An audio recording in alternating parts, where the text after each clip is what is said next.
Hello and welcome to another episode of The Main Straight, the official F1 in Schools podcast. So glad you came back for another installment. And as you probably know by now, my name is Tom Deacon. I'm your host, taking you through this incredible journey. We'll be getting on some guests to give you some insights, some gems in your, and I'm going to say it, the best STEM project around the world that people can compete in.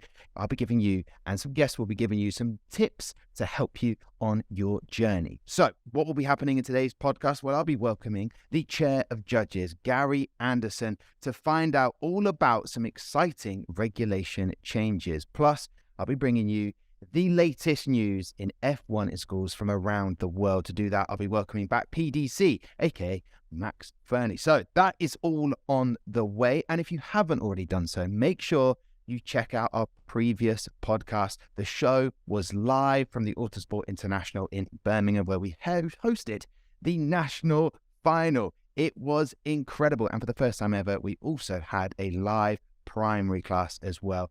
So much happened in that. And what I love about the podcast is we had so many different voices. So you may even find yourself on that show. So go back, have a listen to it, but not now, because we need to get into today's Main Straight podcast. So without further ado, let's welcome Gary Anderson. Gary, welcome to the podcast. How are you doing today? We're doing very good, Tom. Yes, no problems whatsoever. The sun's shining. We're heading towards better weather. So how can anybody complain? I'm sure they will find a way, but we're going to keep it very positive on this podcast. Gary, before we chat more about F1 in schools, could you give us a brief summary of your Formula One career? Well, I go back a long time, fortunately or unfortunately, I'm not quite sure which, but I started in Formula One in 1973. So it's now on, 50 years ago now. Yes, I started as a mechanic with Brabham, the Brabham Formula One team, which was owned by a guy called Bernie Eccleston at that time, who went on to create what Formula One is today, really. And basically I worked as a mechanic and worked through the years. I learned a bit here and there. I was always interested in cars and stuff like that, so I always tried to ask the questions of the people that didn't know so I could learn a bit. And as time went by, I got more opportunity to do sort of development parts on cars and do a little bit of design work. And then really it came around to 1989 when Eddie Jordan wanted to start a Formula One team. And I'd been engineering cars up at that point in time.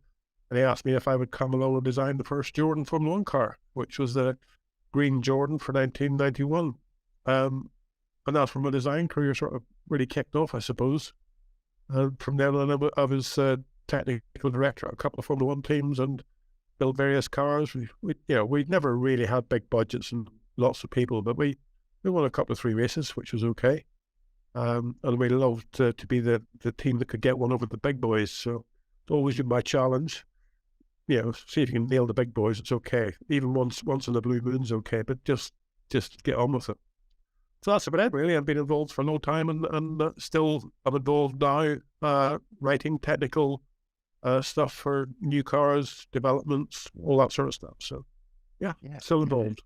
Well, you make it sound incredibly easy, as if it was an absolute breeze. And I imagine the hours that went into beating some of those big boys on the racetrack, as you say, was just probably incredible moments. But when we step forward with all that knowledge you have, Gary, how did you hear about F1 in schools, and how did you then become Chair of Judges? Well, through that period of time that I was involved with Jordan and Stewart Grand Prix, I got to meet Andrew a few times, Andrew Denford, and it sort of just came up once upon a time. How would you like to come along and be the Chair of Judges? It was at a point in time where I think they wanted somebody coming a little bit from the outside, because they had obviously their team, which worked very, very hard.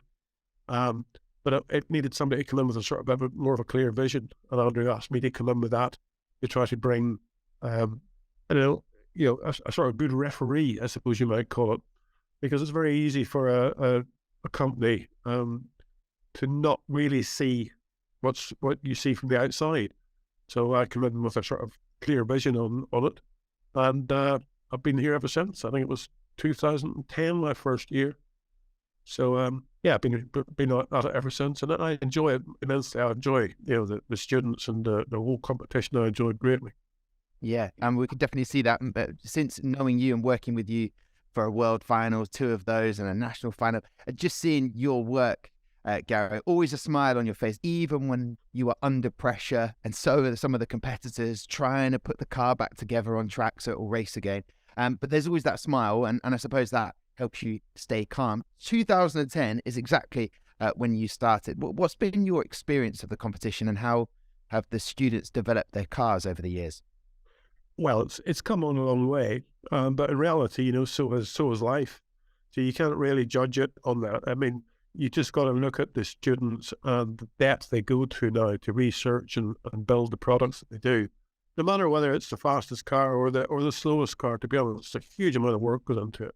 And I really appreciate the students. I mean, the things that I like to do is sit down and talk to them and try to understand where they're coming from and how much of an understanding they have of the product they've created.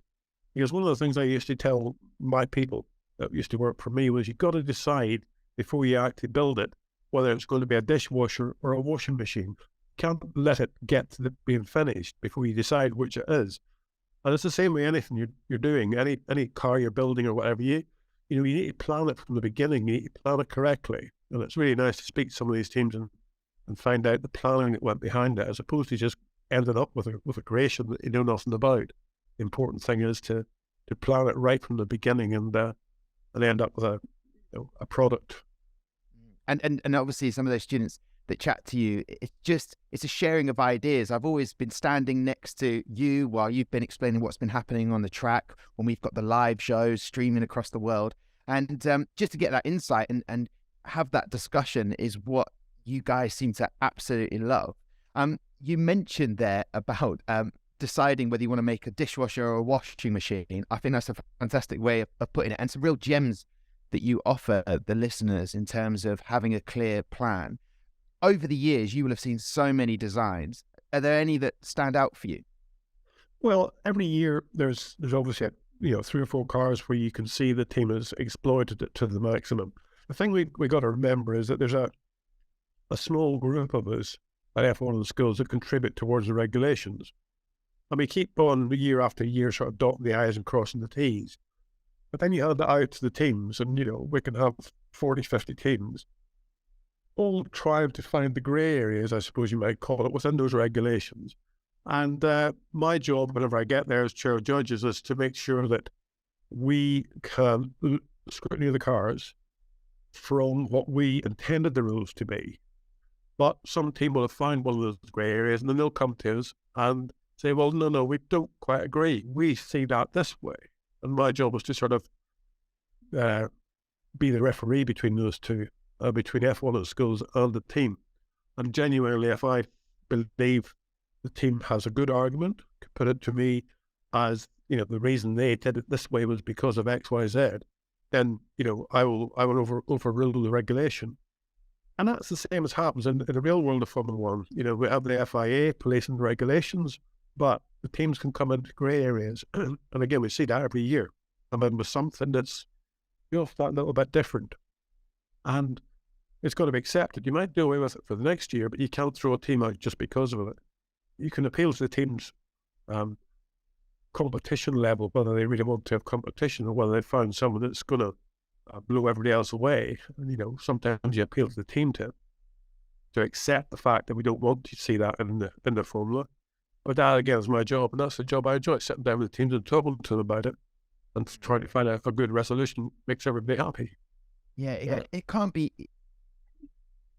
easy though, Gary. I mean, in those pressure moments where hours, days, months have gone into these car designs. But I suppose what you're saying is, as long as they can talk about the reasons why they've done something, and that really helps from having that plan from day dot, can help them articulate why they've done certain things and would help reason with you, I guess.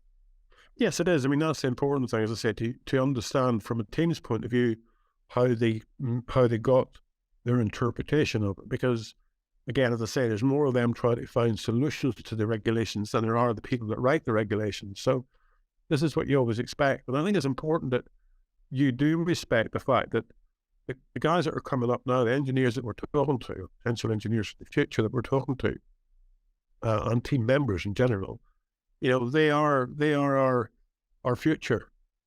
We've got to allow them that open door to express themselves.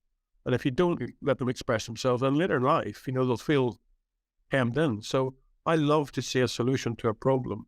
I will argue it to the final degree, but I want the team to argue with me and not just accept what I say, because that's not correct. As long as they fight, I'm willing to fight with them, and then hopefully the best man will come out at the end of the day, and we'll make the right resolution. I have, in my way, I have no allegiance to F1 in schools or to the teams. I'm the referee in the middle of the two, and I enjoy that. The World Finals is what I do it for, and it's quite important to me that. I'm just jotting that fact down. There's only one Gary Anderson. He's a maverick. Get him on board as quick as possible. And before I get to a very exciting development, I want to talk to you about, Gary. A few World Finals ago, we had super glue here, there, and everywhere to make things run smoothly. Do you miss for the next World Finals? I mean, are you going to miss having so much super glue that you're going to be hands-on with? Well, I'm not sure. I think there'll always be super glue. We're trying to eliminate that a bit, but it's actually works out quite well, because usually when I come back from the World Finals, I could go and raid the Bank of England, and I wouldn't leave any fingerprints because I haven't got any tips of my fingers left. So there's always an advantage to everything, you see. So no, the super glue will always be there. Okay, well, this is good. And just in case anyone was thinking about, don't do what Gary's just suggested in any way, shape, or form. Gary, there are other banks to go as well. Yeah, of course. Gary, all right, I hear we're going to see some significant changes to the look of cars this year. Could you let us know what your thinking was behind the changes and their relevance to the real world of F1? Well, yes. I mean, my whole objective from I've been involved, as I say, 2010 to now, has been that to move the cars towards what an F1 car looks like. It's not that F1 cars are better looking than any other car, but this is F1 in schools. So because it carries that handle, we should make sure the cars are going in that direction. So that's the objective. And also, the way the regulations are written, how they're either put down on paper in F1, we're moving a bit towards that if we can. It all takes time, nothing's going to happen overnight. But every year for the World Finals, we try to take that little step that becomes a different challenge to the students and the engineers that are doing it. Because if you have the same every year, then there's hand-me-downs that come along. We want to change that so that people have to think about what they're building for the next year from a sort of clean sheet of paper as such.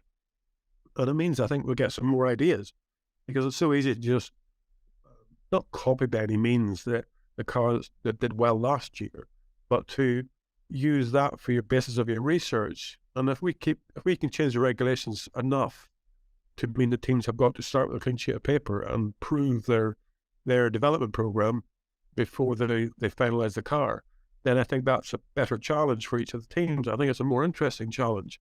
We've seen in Formula One, we've seen, other teams copying the fastest car, but it ends up still not as quick as the fastest car. It's just the fact that they've made it visually look like. It's not the visual part. There's so much detail into a Formula One car but it's the same with the models. They need to be exploited. The wheel bearing systems of, just the little bits of efficiency you can get aerodynamically, how the car responds to the power unit propulsion, all that stuff. So you've got to, I think we want to try and see the teams challenged from the beginning to the end of the project. And that's not just building the car. It's about getting the finances together, their organization, making the organization work. All the criteria that goes into F1 in schools is what these people are going to get when they hit the real world. So it's a massive learning curve for them. And it's fantastic whenever you see a team from the beginning to the end actually know why they're there. They took on the challenge. They got all the people together correctly, and they got their finances together, and they got their team uniforms together and their car together, and everything works as one. It's really nice when we see that completeness. I couldn't agree more with you. I love those moments, seeing those teams go through the paces to get there to the nationals, the worlds, or just competing. You mentioned about that alignment with F1. Can you sort of outline some of the key changes? I mean, we're going to see more side pods like the Williams team added before the season started and then remove them. What are we going to see, Gary? Well, the things that we're doing is trying to bring the wing regulations into in line more with the location and the position and the sort of overall balance of design to an F1 car. We're also doing new cars will have a halo. This is an example here, Tom. You can see little halo with the helmet and all that stuff into it. And then we're using the halo as a stopping device, because we get so much damage at the end of the track when the car goes into the brushes or into the piles or whatever the team wants to use. So this halo is on into the car. It's a design component. You know, it's like Formula One. Teams don't have the freedom on the halo to do anything. You have a design of the halo you have to use on the Formula One car. On the F1 and schools car, it'll be exactly the same. As I say, we're using this as the stopping device at the end of the track. And actually today, John Fagg and myself are here at my house, developing the last little parts of that stopping device, and it's looking pretty good. So it's just the trend of trying to make the cars visually follow the trend of Formula One. There's reasons for everything, and you know, it's part of that reasoning that we're trying to come to terms with and try to push the teams into creating a car that's is again more in line with F1. Well, I mean, that looks fascinating. I'm sure we can find a picture for anyone listening to this as just the podcast. Visually, it is there. It looks great. The teams are going to have to take that. What can you expect to see in the car's designs then at the next World Finals, which is taking place in Singapore? We're going to see the halo. How do you reckon teams are even going to tackle that challenge? Well, you know, I think the challenge is there no matter what the car specification is, really. It's just the set of regulations that you build the car to. So for any team, it's about reading the regulations, reading them again, and then reading them again, and just making sure you understand them. You know, the thing that you want to do is to try to get the best package. Obviously, in any Formula One in general, and Formula One in schools, the thing that's important is the weight of the car. So, you know, you've got to minimize weight, because carrying more weight it's just a deficit. So you got to minimize the weight of the car. But the regulations are important because there's obviously points deducted for any infringements all the way through the regulations, all the way through the competition. And basically those are points you lose. You can only score a maximum, but it's up to the team to try to score that maximum and not lose any points, you know. So the whole thing is about making sure you really understand what the competition is about, that you understand the technical regulations on the sporting regulations, and you comply with them as well as you can. Don't throw away any points, because that just means you're getting deductions, and you're the team that is throwing them away. You know, it's not to do with us. The regulations are written. They're not too complicated to understand. We do have a process for sending in requests for clarity. Just if you have any clarifications required, please do that, because we're only too happy to supply those clarifications. That is amazing, Gary. Just writing those points down. That's what we like on the main straight. Those little gems of advice that teams can use. There's little tidbits that just allow them to maximize. Read the regulations again and again and again. Yeah. Don't throw away points. And if you're not sure of something, get that clarification. Those are brilliant. I mean, that was going to be my last question, Gary. Any final tips? So I'll ask you this then. The World Finals in Singapore. Looking forward to that, Gary? Yes. I mean, it's obviously been a tough few years with COVID all around the world. And we've done, I think, a pretty good job at keeping it alive and keeping it going and making sure the teams could participate. And we've ended up with a winner and a loser, as you do every year.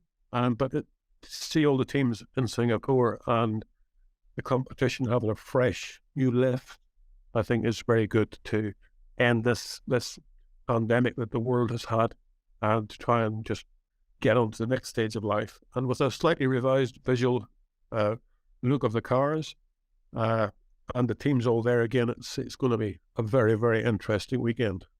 Well, listen, Gary Anderson, so good to chat to you. And I know that you are there with John Flagg, two integral parts of F1 in schools. I'm referring to you and John. So listen, best of luck making sure everything is tested. And I'm sure all the competitors cannot wait to start using that Halo system in their design. Listen, Gary, enjoy the rest of your day. Take care. Okay, Tom, thank you.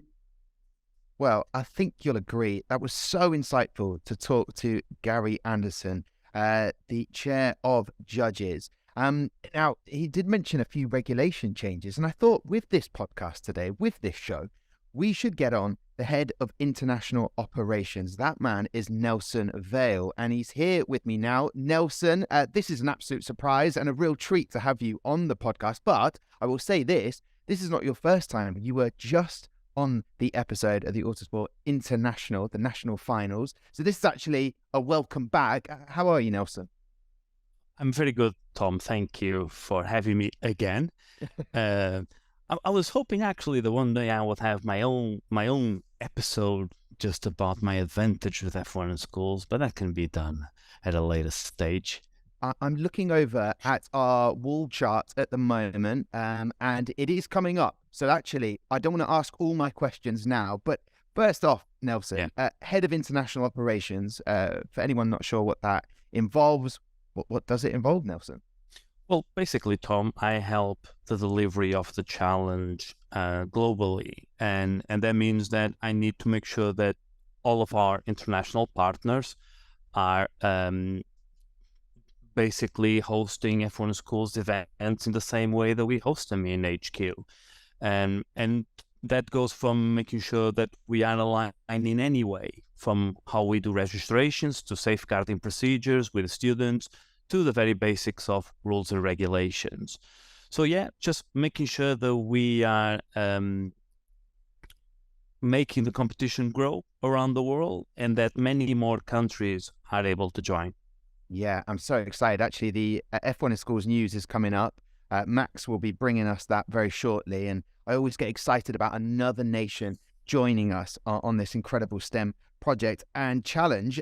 You've been involved since 2004, Nelson. So you've seen many regulation changes happen over those years.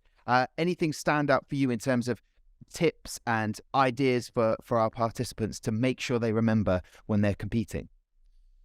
Well, Tom, I mean, I've been, I think, on all sides of the competition as a teacher, supervising a team, as the local ICC when I was coordinating activities back in Portugal, and now I have this immense pleasure of helping the team in HQ, making sure that the regulations fit everyone.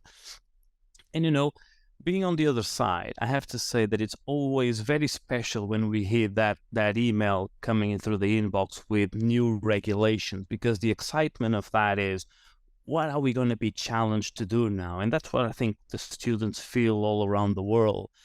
And, in my personal opinion, I think that some of the teams were feeling too comfortable with the regulations now, because they were kind of a little bit due to the pandemic, where we had to stabilize them a little bit. So it's been 2-3 years without a major kind of curveball or additional challenge. So, I'm very excited on how the teams are going to look at the regulations worldwide.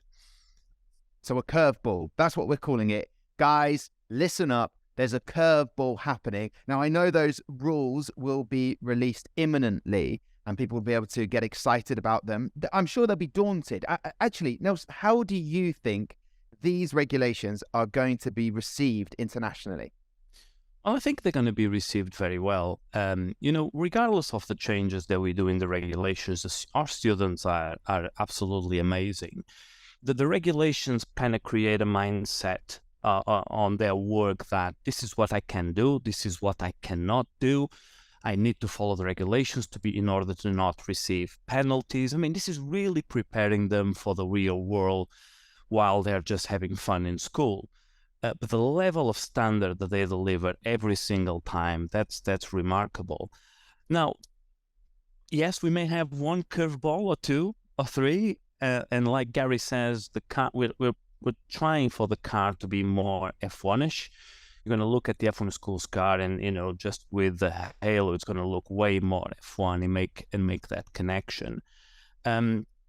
It's the students are always going to have questions in terms of what I can do, what I cannot do. What I always say to the students that initially query me in terms of regulations, does it say that you cannot do something? The question that you're asking, does it say that you can't? And, that's kind of, sometimes they just go, oh, do I comply with this regulation? They will have processes to verify that. They will have gauges and measuring tools like calipers and height gauges and scales. But in the end, that question of will I pass, that's up to the judges. But can you bend the boundary? Can you go that extra mile to get that advantage in terms of the competition facing the other teams? What does the rule say? Does it say that you can't, or can you explore one of the regulations? And knowing in the end, the rules committee and above all Gary Anderson will be there with his big heart and open mind, but always wanting to be fair for every single team. I love that. Big heart and open mind. That definitely summarizes Gary Anderson. Not a menacing person to look at him in that way, any way, shape or form. If you understand, you've read those rules, you can justify the reason why you've done certain things, and you've worked within that framework, then he is going to be able to negotiate those things. And as you say, Nelson, does it say I can't do that? That's a brilliant tip there. And the other tip that sometimes Gary was pushing this, saying read the regulations, and then when you finish, read them again and again, because you really need to be on top of your game in order not to miss anything. It's so easy to kind of forget to check something, and then how did I miss this regulation here or there? But regulations, when you're not completely focused, may have a hefty consequence. So you don't want penalties. You want to get top marks. And in the end, read the regulations, because the scorecards are there. So we're talking about the technical side, but it also applies to the rest of the competition categories. If it's the verbal presentation or engineering or project management, the scorecards dictate what the judges are looking for. So students around the world, that's your tip there. Look at those KPIs on the scorecards and just do your best. Hey, Nelson, it's so lovely to chat to you. And I think everyone listening will be saying, when are we getting Nelson on again to give us more tips like that? Nelson, so good to chat to you. And these new regulation changes coming out very soon or imminently. I can't wait for that. And I'm sure people are going to be very excited. Thank you, Tom. No, it was a pleasure again being here with you. And yeah, let's hope that everyone gets excited with the 2023 regulations coming out very soon. So how about that? 2 stunning guests on one show. I know I only said to you we'd be having Gary Anderson on, but I've also brought you Nelson Vale. Right. I feel very chuffed with that, but I'm going to be more chuffed when we find out the latest F1 in Schools news from PDC. He's the producer, director, and co-host. It's Max Verney. Welcome back to the show, Max. A lot to get into in the F1 in Schools news, I'm sure. There is. There's a lot of news that has been happening over the past month. Are you happy to have the host privileges back? You've got the mic back now. I did for Nationals. I don't mind it. There's a lot of pressure being the host, but you know what? I found out that I will be heading to Singapore to host the World Finals. I'm already excited about that, and I'm sure we'll talk about it at some point. But yes, it's great to have you back because you provide the latest news. And how good was the National Finals in Birmingham, Max? Well, I was just about to say, you've stolen some of the news off me there. You've announced Singapore. What? You've stolen my news, but the National Finals was great. It went really smoothly, and it was just super exciting to have an in-person Nationals. Yeah, it was indeed. Can you remind us of those very successful teams that finished in first, second, and third for the professional and development class, and to everyone who competed? Such a good competition. Of course I can. So for the UK National Finals, we had the Pro class, which was Eclipse in first place, Honeycomb Racing in second, and Imperium in third.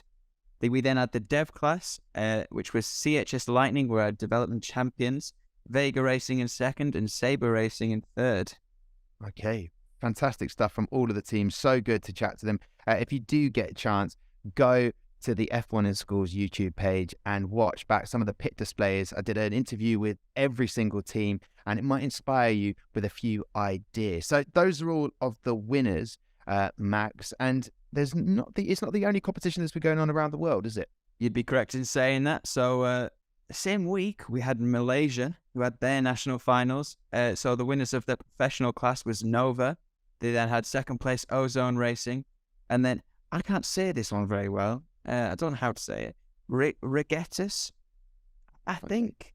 I don't know. Regetus. I think we'll need a fact check of that one. But they were our third place for the Malaysia. Then we had the development class, which was Samura. I assume that's, again, don't know how to say that name. Second place was V8. And then in third place, Dynamic 1. Well, there you go. Top work from all of those teams. And I'm sure if any of them are going to the World Finals, I'll be able to chat to them. Or maybe even better still, if you are part of those teams, then do get in touch with the podcast. Let us know. And I'll make Max read them out properly. But I reckon you smashed that, Max. Well, at Nationals Birmingham the other week, I was taught Welsh by one of the teams, how to count to 10. Forgot it almost instantly. Languages aren't my specialty, but I did try. It was so good to see so many Welsh teams come in, especially in the primary class. And you just can see how from that event in primary class, they're definitely going to go on. They've got the talent and the ability to go on to the development class. I'm looking forward to seeing many of those Welsh teams compete in the F1 in Schools and their journey. Any other news, Max? Yes, so between the 27th and 31st of March, Australia will be having their national finals. They'll be having that in Sydney at the Panthers Convention Centre. So they'll be finding out who's off to World Finals then. That'll be incredible. And we know how good the Australian teams tend to be, especially from the World Finals in 2022. An Australian team winning it, Hydrogen. So we know they are going to be putting out some very, very strong competition. So to that, Max. Well, now I'm going to flip things. On the topic of World Finals, I'm going to become the host once again, and I'm going to interview you. You're going to be the next World Finals. What's your favourite memories from previous World Finals that you've hosted? You were obviously the one that we hosted here at the Denford factory in 2020. We had you at Silverstone. That is the history, Max. Spot on. Well, I'll tell you this much, Max. Brighouse was a great way to start, where the Denford factory is, where the likes of Andrew Denford, the chairman and founder of F1 in Schools, presides. And just to be there was just stunning. However, it was a brilliant world final. But when we got to actually be in person at Silverstone with the competitors, and again, some were still on Zoom, it was just brilliant. It just felt like a family again, everyone competing in F1 in School. So I love that part of it.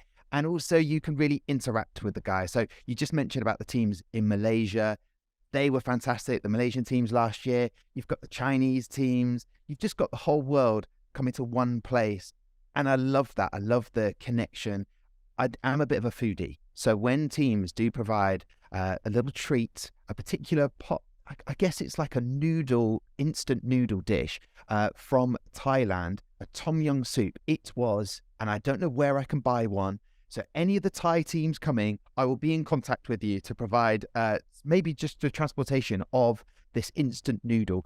However, seeing what the guys have come up with, the dedication to get to a world finals is just phenomenal. But I love to connect with the people on a sort of level where we just get to share different things about what country we're from. But Singapore is going to be incredible. Obviously in the F1, you had Sergio Perez, even with a 5-second penalty being your winner last time. Sebastian Vettel, the most wins at an Asia street circuit. It's just incredible. I cannot wait for it, Max.